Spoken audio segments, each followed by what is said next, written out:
What's a good word, everyone? It's your boy DKB here. I just want to say thanks for all the support. The channel's been steadily growing, and the number you see below, you can drop a text, shoot a voicemail, any ideas, topics, collabs, etc. you guys want to see. I'll include them in future videos and live streams, and I'll catch you again. Be easy. What's the good word, Jets fans? It's your boy DKB here, and I really wanted to recap what's happened over the offseason so far for our 2025 draft picks.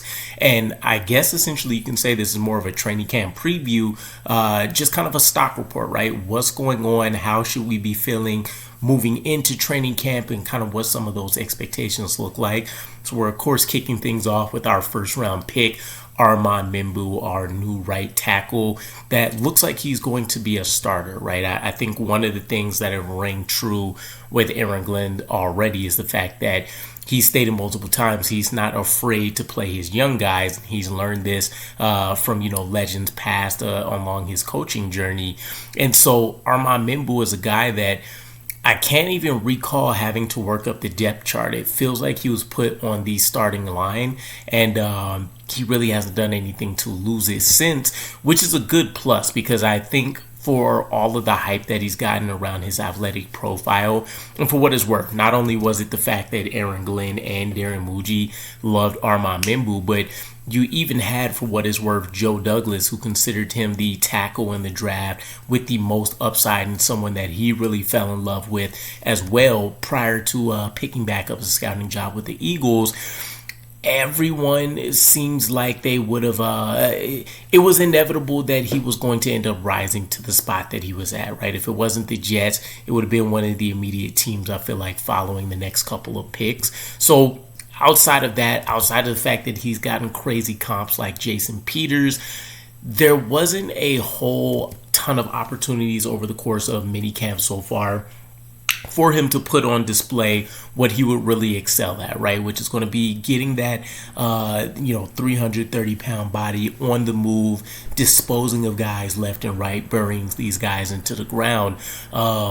And so I think you're going to hear a lot more once training camp comes for sure. But we also have to keep in mind trench play, right? Anybody we draft on the defensive line, anybody that we draft on the offensive line is one of the hardest physical transitions for a player to make from college to football, and you really have to walk into the NFL essentially being a man amongst men, if you will, when it comes to just weight room activity, actually having the physical dimensions to go out there and be a true demon. And so you can definitely argue that Armand Membou possesses some of that, but there's been a ton of freaks that we've seen that have walked into the NFL and they ended up needing that adjustment period. And I think you're going to see the same thing out of Armand Membou. And in fact, it's not like he's had just this pristine, clean minicamp, right? You definitely have had some of the reviews about not only Will McDonald just kind of having his day with them whenever they were lined up, but even Rashad Weaver, who's been in an underrated breakout over the course of the offseason so far for the Jets, he's been able to go up there and beat him a couple of times. And so I'll also give Armand Membou credit. He's out there playing without pads. I've talked a number of times about how minicamp is set up very closely to how, think of Senior Bowl, Shrine Bowl activity where things are going to favor the defensive players or the wide receivers, right, when you're talking about some of these positional matchups. So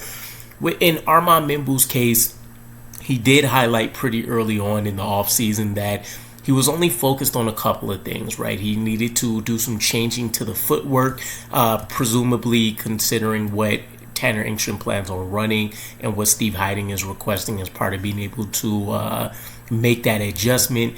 And then he's working on technique, obviously things like hand placement and a lot of pass protection stuff that definitely is going to need to get increased significantly. But even in the run game, we're expecting to do a lot of his damage. And so the NFL is a really funny place. You never know how things can turn out, right? Olu Fashanu, for example, was a guy that was a elite pass blocker and was considered a subpar run blocker.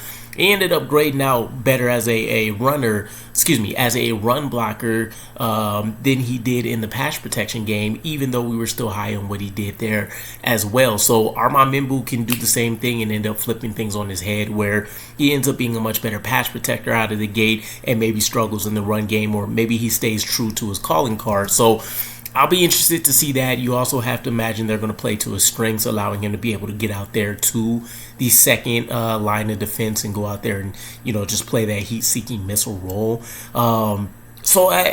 At this point, I would say it's good news, right? You have a veteran behind him, Chuck Corafor, that could technically easily replace him, right? You're talking about a NFL vet from a program with the Steelers that's well respected, especially for some of the offensive line talents they've been able to churn out.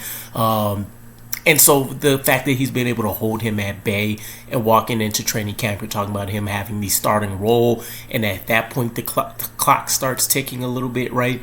The wins and losses, those are going to be tallied up and tracked a lot more closely now that there's going to be no excuses. So with him walking away healthy, with him demonstrating enough that Aaron Glenn is still wrapped up his press conferences, praising Armand Membou, I think this is a win right now. It looks like a W pick for us, and one that shouldn't come with a ton of question marks, and we'll see if that continues. But let me know what you guys think. My expectations as of right now is just to continue to provide good cause for winning the starting job and keeping that job out of the gate. And hopefully he finds a way to be able to stay out on the field and lean into Olu Fashano's experience to hopefully give him a bit of a XP glitch, if you will, when it comes to adjusting to the pro game.